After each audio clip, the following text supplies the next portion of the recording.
Mariam Ugarte. And Mariam is joining us from Montreal, Canada today. She's an educator and clinical student supervisor at the Pearson Adult and Career Center in LaSalle, Quebec, and where she teaches in the nursing, patient care, attendant, and home care programs.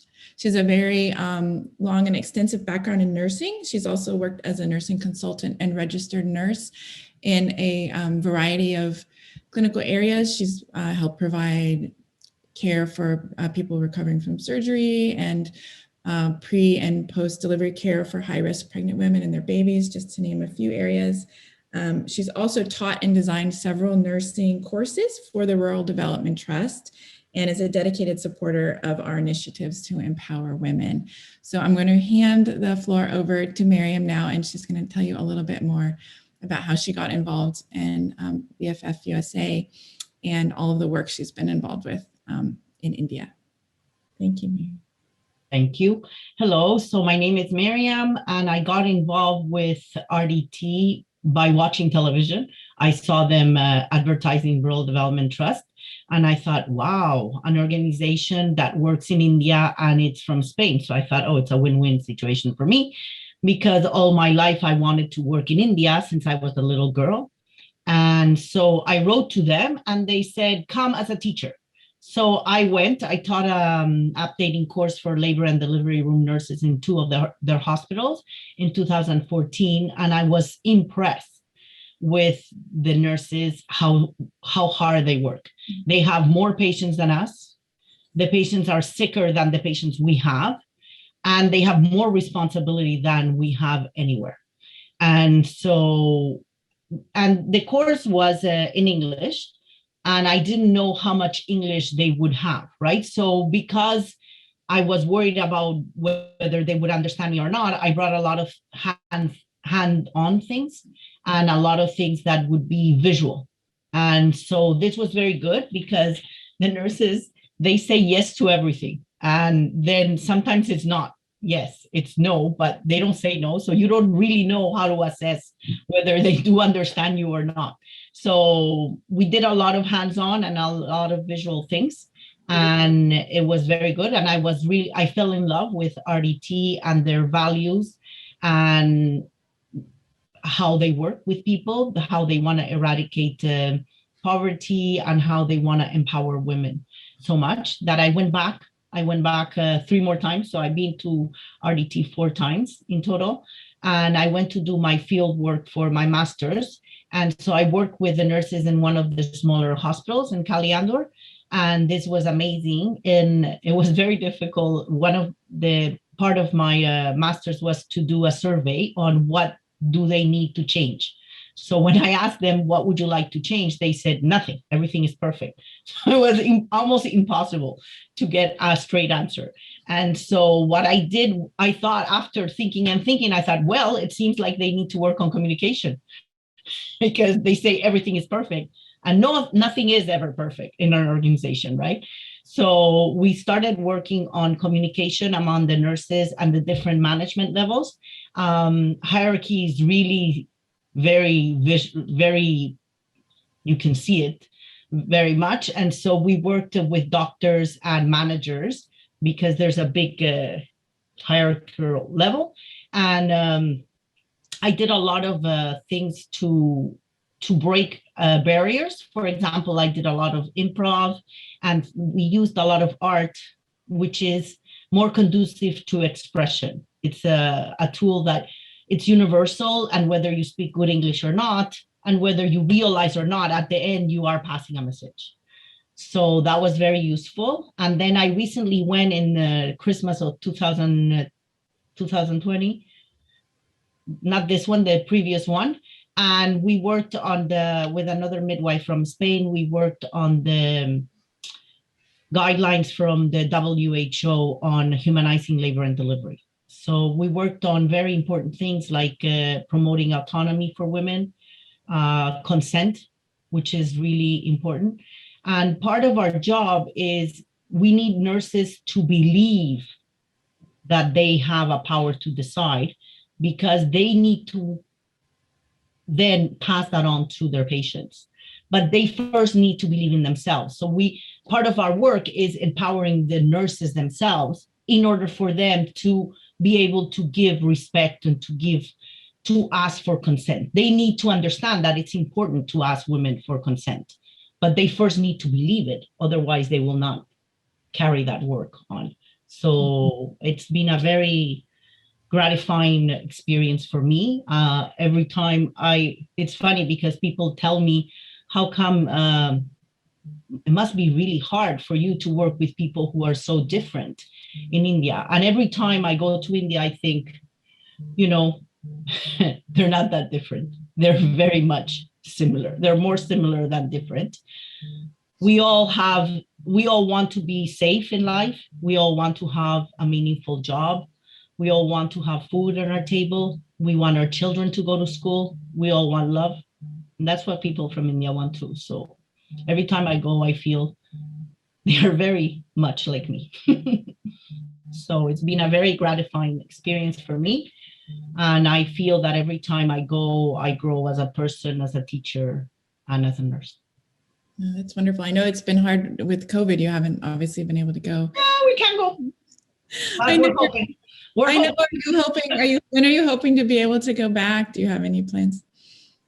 We don't know when we're going, but we're already working with nurses to see if we can help.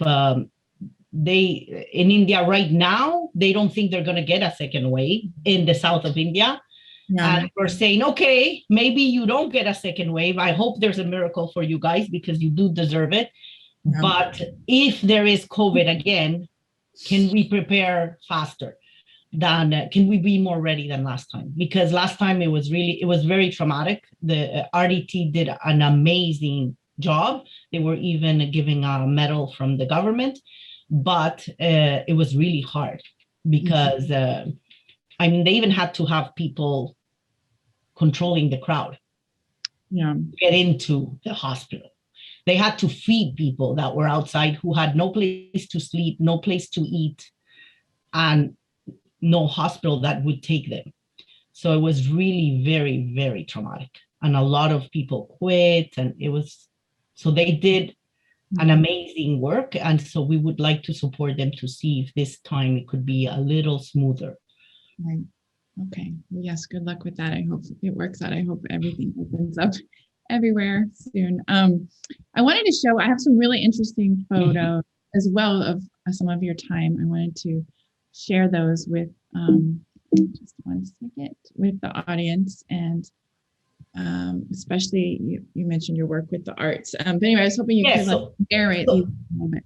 So we're doing puzzles in the floor because a lot of nurses are trained in English, but their verbal skills sometimes in English is not that good. So I thought if they cannot speak, at least they can do things that are hands-on and visual. So we're doing puzzles about words and definitions on the floor. And so this was they never had a teacher like me. So they were I remember the first day the nursing supervisor had this little podium for me to give lecture like a class. And I said, no, take the podium away. I'm never going to use that. I'm going to be with the nurses on the floor. And because we didn't have tables, so we used the floor was our table. And it went very well because the nurses thought, wow, she's really different, this teacher. So they really got into it and they really liked doing hands-on activities and learning in a different way. So yeah, it makes everybody learns different ways and you don't always tap into somebody learns. So it's great. And that way I didn't lose any student because whether they speak English or not that well, everybody could participate. So it was really helpful. That's great. Yeah. And this is every time we did a session with the nurses, we would start by being in a circle and everybody had a chance to say how they were doing. So I would ask a question, or if anybody had a question or a comment, and we would go around. So it was trying to encourage participation and giving everybody a voice. And so if they didn't have anything to say, I would pass a little stone, and they would hold it. And if they didn't have anything to say, they would pass it to the next person. But if later on they wanted the stone, then we would give the stone back. And so people got used to saying things, even though it wasn't that important or heavy, but just having a voice and saying how they were feeling today or how did their shift go, because a lot of the nurses come after their shift. So I wanted to know, how was the work today, or how are you doing? And sometimes I would ask just off the wall questions, so it would change a little bit the vibe in the conversation. So it was a good way to get to know everybody. So at the beginning and at the end, we would have circle time and we would talk to each other just like normal people.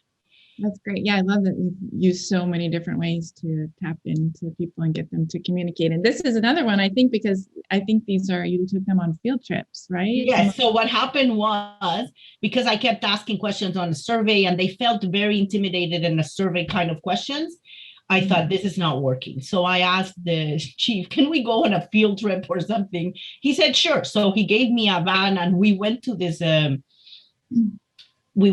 temple and we had to walk up and everything. And on the way back, we sat down and we had lunch. Okay. And they gave us curd rice, but we didn't have spoons or plates or anything. I'm like, how are you going to eat curd rice? Like with your hands, and the milk is like, it was just crazy. So we had a lot of fun eating curd rice. And then at the end, we saw these shepherds passing by and they were just wearing a loincloth and they had their goats on. And the maintenance guy said to me, because he came with us, Mariam, can we give them some food? And I thought, some food? We're going to give them everything. But how do you give curd rice away? So we were looking for bags or containers and we all started getting into this. And then I thought, wow, this at the end, this kind of connected us more than anything else, because it seemed like we all have the same values and we wanted to help people. And so this was a great experience because I had no translator this day. And so we had to be able to connect as we could. And it did work. I did another field trip to a lake. And it started getting the nurses to feel, okay, she's like us, she's human. And, it gave us more of a connection. So it was a good start to start communicating. That's wonderful.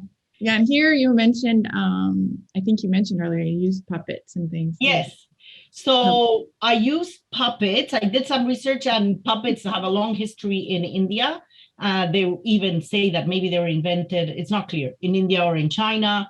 And RDT, Vicente Ferrer at the beginning used theater also to talk to people. And so I thought maybe if we make puppets, they will forget that it's them talking and the puppet will take away and will have a voice of its own. And so it happened. So we started playing. I use a lot of play because I think the nurses, when they come to our sessions, they're already tired from overwork.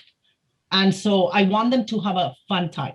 I want them to want to come to my class. And so we did something that was paper puppets. And then we made even more difficult puppets, but this was the beginning.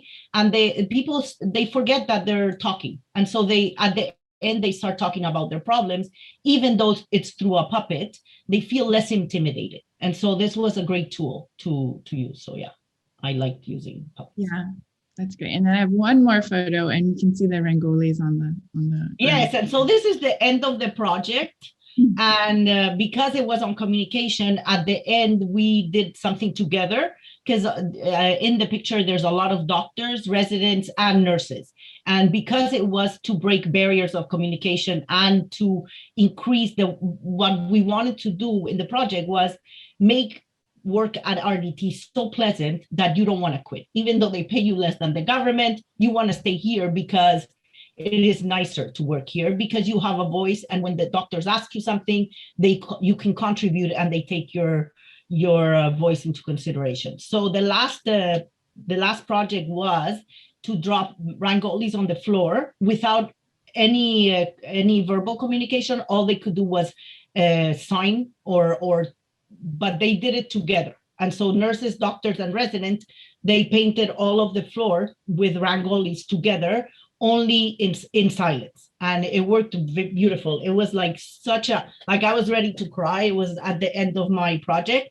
And I realized, okay, I think now I'm a facilitator because this worked very well. And I was impressed by the strength of and how much they got involved. And I remember the guy in blue is the chief, Dr. Bala, and he said to me, Miriam, we're drawing. What do you want me to do? I'm like, I don't know what you're going to do, but this is time to draw. So finally, because I wasn't paying attention because he wanted just to talk to me, and I'm like, no, it's silence. So finally, he went to the steps of the building of RDT, and he wrote something like, we are the best team, or something like that. And then everybody else came with I don't know what you call the thing that you paint it's like I don't know, it's a powder that in different colors. Everybody came with all the powder, and they colored all the letters inside. And at the end, he was so proud because he did participate, although at the beginning, he's like, what, you want me to draw? Like, I can't draw. And then he ended up drawing letters, and everybody colored these letters, and everybody worked together, and it was really beautiful. And so I think it did work a little bit to strengthen their communication. No, that's amazing. Yeah, thank you for all that work, and we can't wait for you to get back to India and do some more. We're going to have to move on to our next panelist soon, but I want everybody to know that Mariam actually just recently wrote a chapter in a book called Arts as an Agent for Social Change. So, oh yes, I'm very passionate about that. So there it is. So if you want to learn more about using arts, let me know. I'm a big proponent of the arts. So yeah, let Mariam know, and she can tell you more about that. Thank you, Mariam. Thank you.